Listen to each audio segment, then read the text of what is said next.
to prekrasno jesen smo se v Galeriji okusov v Novem Celju spet zbrali avtomobilizem, Autofokus, Autofinance, Siol Automoto, Žurnal 24 in Volan, da pregnetemo, premerimo, prešlatamo, preverimo, prediskutiramo, a mi še sploh sledite, takšne družinske karavane in na koncu izberemo najboljšega za vas. Čeprav je druščina tokrat manjša, 6 se jih poteguje za laskavi naziv, je test še kako zanimiv in precej bolj raznolik, kot si morda mislite. Inženirji so bili ponekod kar malo navihani in zamižali na eno oko, da bi nekaj ful poudarili, pri tem pa so povzročili pomanjkljivosti nekje drugje. Pa kaj pol? Zato pa so v vaših mislih dolgočasni karavani v resnici zelo zanimivi.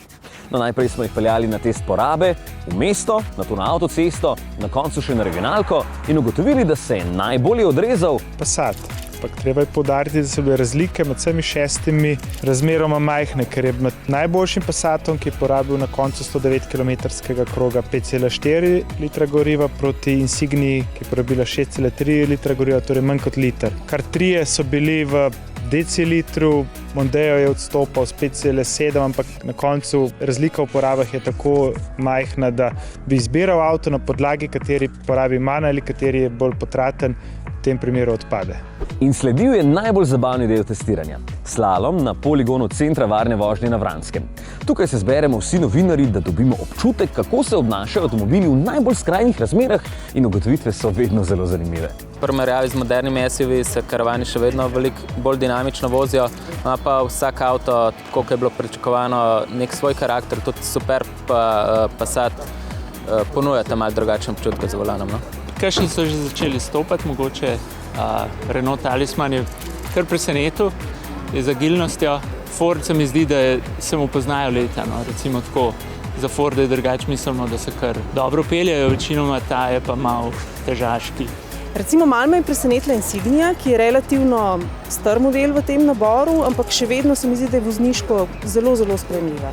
Passat in Octavia kot koncernska dvojčka, kljub temu, da sta si podobna, sta si tudi različna.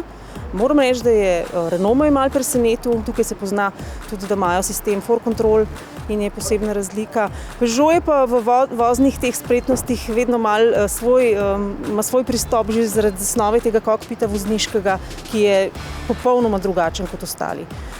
Tisti, ki ga nisem omenila, je pa hkrati tudi tisti, ki je bil verjetno najslabšo, bo tudi dobil vozniške ocene zaradi tega, ker se pač vidi, da Mondeo za njimi precej zaostaja. Passat in Škoda Superb se mi zdita za dinamičnega voznika bolj pri vrhu. Najbolj mogoče pozitivno pa me presenetila Insignia.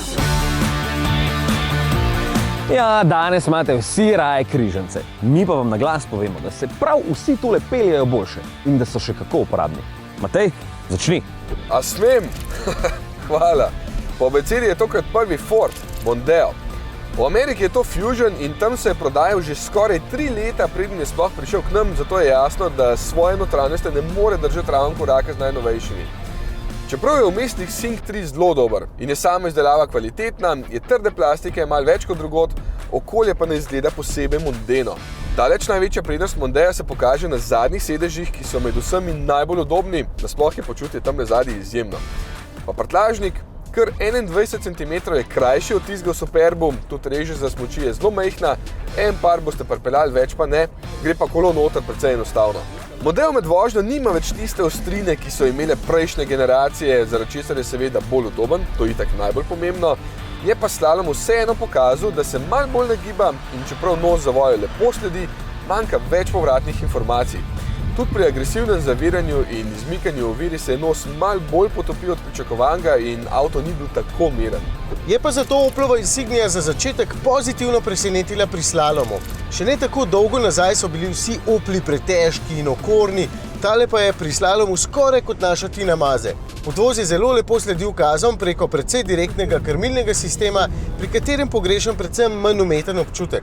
Tudi takole na cesti je vse skupaj premalo komunikativno in poraba goriva je večja kot pri ostalih. Ne za kakšen deci, kar za precej. Znotraj pa vroče hladno. Tamle zadaj recimo je Mondeo proti temu avtomobilu pravi profesor.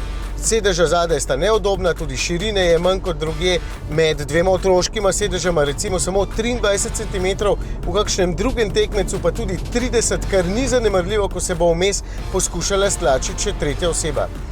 Insignia je tokrat tudi edini avto brez odprtine za smučitelje zadaj in njen prtljažnik je od stale oddaljen 61 cm. Je pa njena odlika tukaj spredaj, kjer je počutje veliko boljše.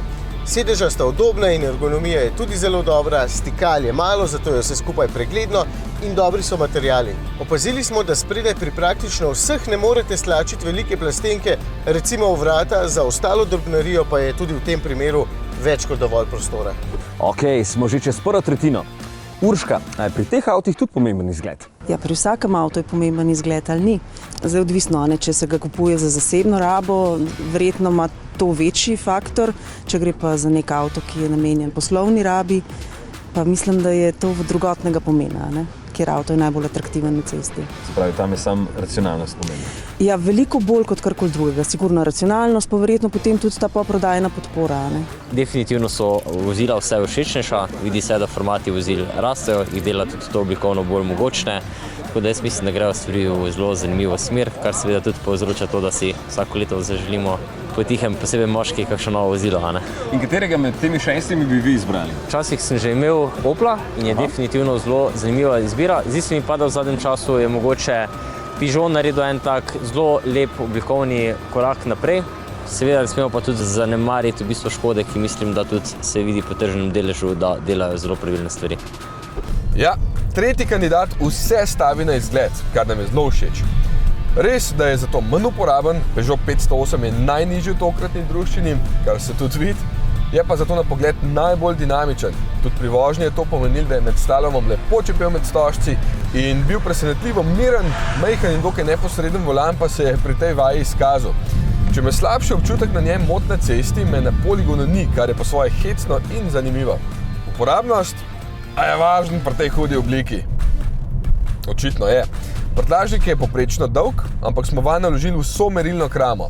Celo Specialized je šel noter, čeprav res na milimetre. Ima pa zelo neuporaben rob, ki nalaganje težjih predmetov oteži. Mogoče so z njim želeli zaščititi vstopni del avta, ampak vse skupaj ni najbolj posrečeno in ima tudi najbolj visok nakladalni rob. Uporabnost mu še zmanjšuje predvsem majhna višina odprtine prtljažnika. Ne pozabimo, da je avto nizek in je odprtina skoraj 10 cm manjša od tiste pri najboljšem. Tudi na klopi zadnji je 508 najmanj prijeten avtomobil.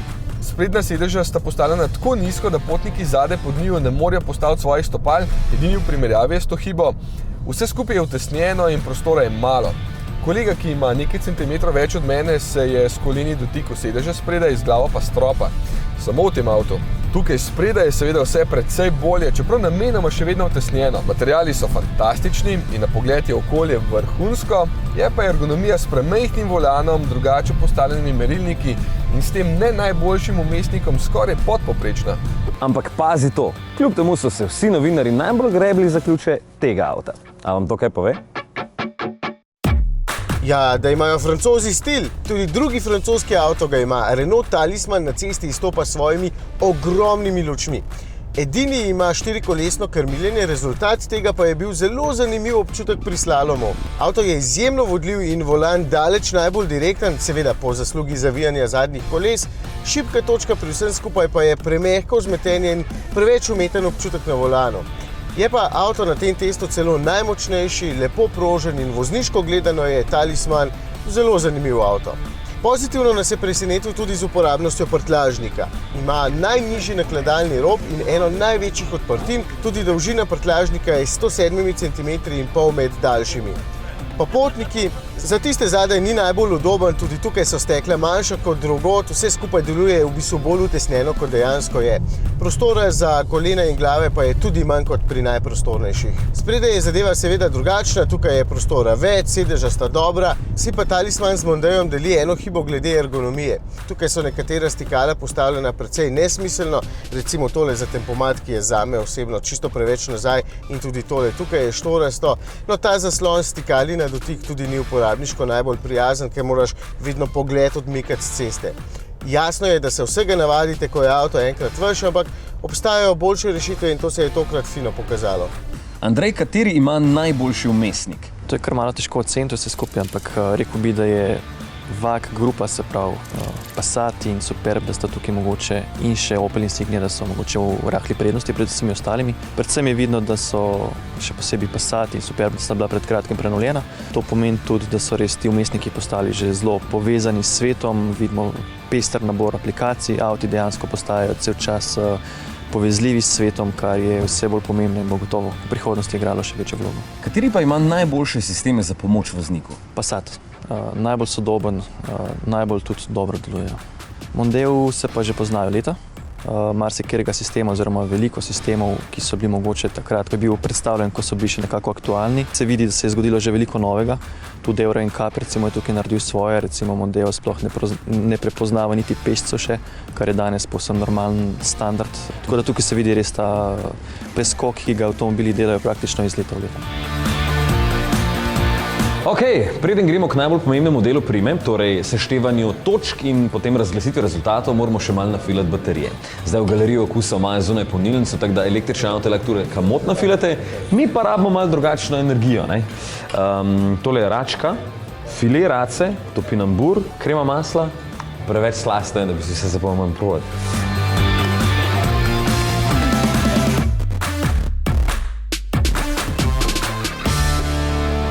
Če pri katerem avtu nismo dvomili glede prostora, je pa to Škodin Superb. Pri tem avtu smo se dejansko ustrašili, da smo seboj vzeli premalo prtljage, ker je šla vsa v prtljažnik brez težav. Enako kolo, malo manj kot vrgli smo ga noter.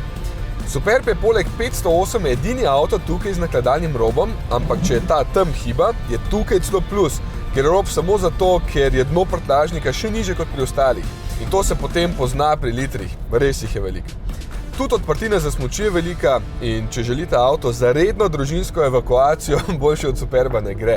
Tudi potnikom je namenjeno veliko prostora. Zadaj naravnost ogromno, pred koleni, nad glavo, nasploh je zadaj prijetno sedeti. Spredaj pa tudi, čeprav smo pogrešali samo še malo več sedežne opore, Passat ima boljše sedeže, tukaj je vse namenjeno bolj prostorskim in udobnim užitkom. Še vedno bolj malo igra na vaše čustva, ker je vse totalno podrejeno uporabnosti. Zato je tudi tole okolje precej dolgočasno in brez nekih oblikovnih idej, je pa po nemško urejeno. Odlagališče je veliko, ergonomija je totalno dodelana, pač res vse štima. Tudi materiali so dobri. Na cesti je Superb tudi dober in kljub velikosti pri porabi zelo skromen. Pri slalomski obremenitvi pa se je pokazalo, da je to ladja, ki ne mara posebnega mučenja.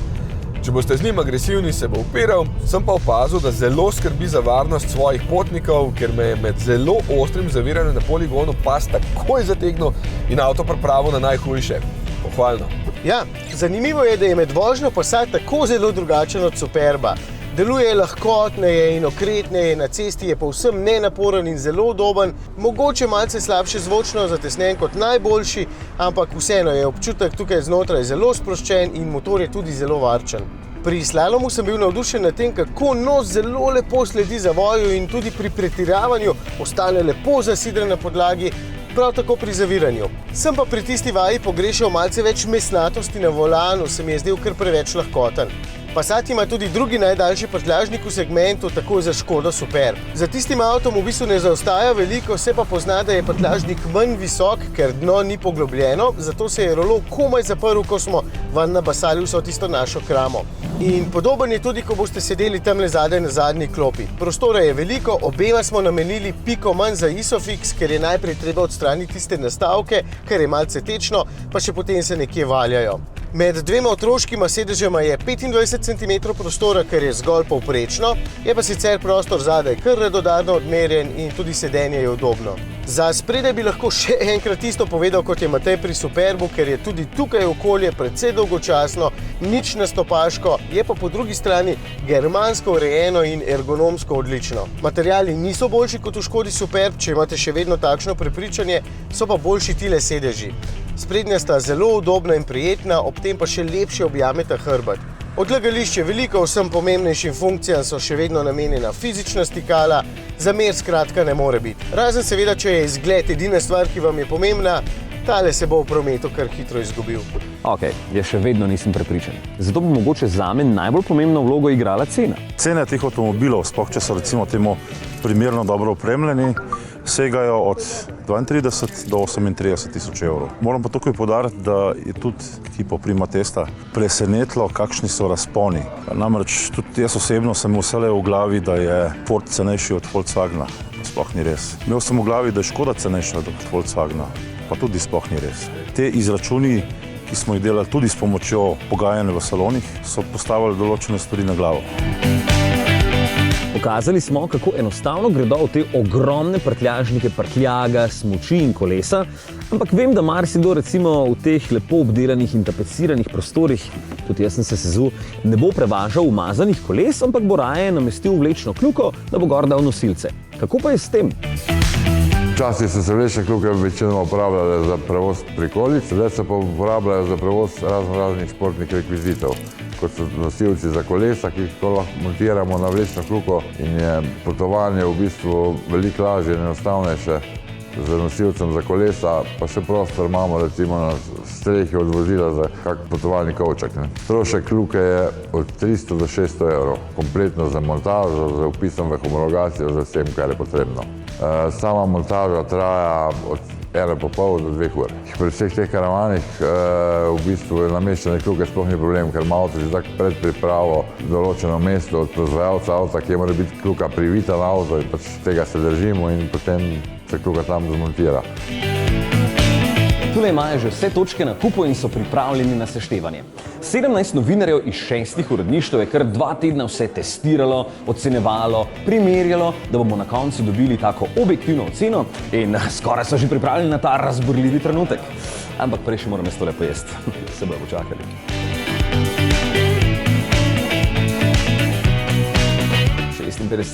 Torej 6. mesto Mondeo. Okay. 5. mesto 62,7 za Peugeot, torej 5. mesto, 4. mesto potem je...